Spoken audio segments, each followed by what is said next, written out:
Hujambo mtazamaji, natumai ubuheri wa afya popote unapoungana nami kutazama taarifa hizi za yanayojiri, ambapo tutakuwa tunaangazia taarifa mbalimbali zinazoendelea kugonga vichwa vya habari, na pia baadhi ya habari ambazo tumekuwa tukizifuatilia, ikiwemo ile ajali ya boti ambayo ilitokea kule katika mkono wa bahari eneo la Chuda, ambapo watu watatu walikuwa wamezama na ile mili miwili ambayo ilikuwa imesalia kupatikana hatimaye imepatikana. Ni taarifa ambayo tunaendelea kuifuatilia, na taarifa nyingine mbalimbali ambazo zinaendelea kugonga vichwa vya habari.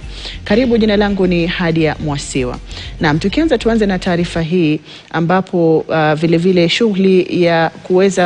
shughuli ya kuwachukua makurutu wapya wa KDF itakuwa inaendelea kama ilivyoratibiwa, licha ya kuwepo kwa kesi mahakamani ambayo iliwasilishwa na baadhi ya viongozi wa Nairobi. Haya yamezungumzwa na waziri wa ulinzi Soipan Tuya katika mkutano uliofanyika mapema hii leo. Nitakuwa nakuletea taarifa hiyo hivi punde, lakini kwa sasa tuzamie hili ambapo hali ya wasiwasi imetanda katika eneo la mpaka wa Kuria na Kipsigis kufuatia mauaji ya wanaume watatu wiki iliyopita Jumapili asubuhi katika kijiji cha Nyaibura huko Ntimaru, kaunti ndogo ya Kuria Mashariki, karibu na mpaka wa Migori na Narok.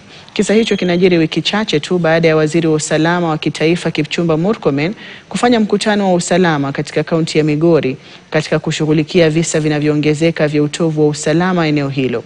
Wakazi wanasema ghasia hizo zilizuka upya na zimezua hofu miongoni mwa jamii, huku familia nyingi zikitoroka makwao baada ya waathiriwa watatu kupigwa risasi.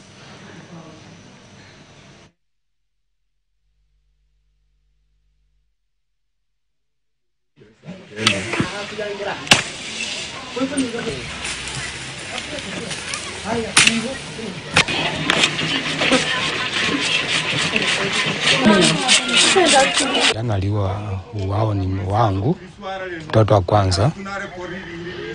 Huyu mtoto alikuwa nyumbani, baada ya kusikia nduru ya wakala akatoka nje tu kuenda kuangalia tu, akakutana na hawa majambazi wakamuua tu. Ni miongo sasa takriban miaka 3 ikielekea 4, watu wetu wameuawa, mashamba zetu zimenyakuliwa, watu wetu hawaendi shuleni. Wiki ambayo inakuja watu watafanya mitihani. Swali ambalo tunauliza, watoto wetu ambao wako na hii mashule watafanyaje mitihani? Tunahuzumika, wale wamekufa juzi wamepigwa marisasi. Walikuwa watu wangapi? Watatu. Na wamepigwa karibu wakati mmoja. Hivi sisi wakule si wa Kenya, mbona tusipatiwe haki kama wengine wanavyopewa haki yao? Taenda wapi serikali? Simu nisetia kama mna mali kuniweka na watoto mnipeleke. Hatuna njia yote. Hatuna kibali yote. Yaani unakaa asubuhi, amka asubuhi washika rupinda. Unaelekea shambani, uko shambani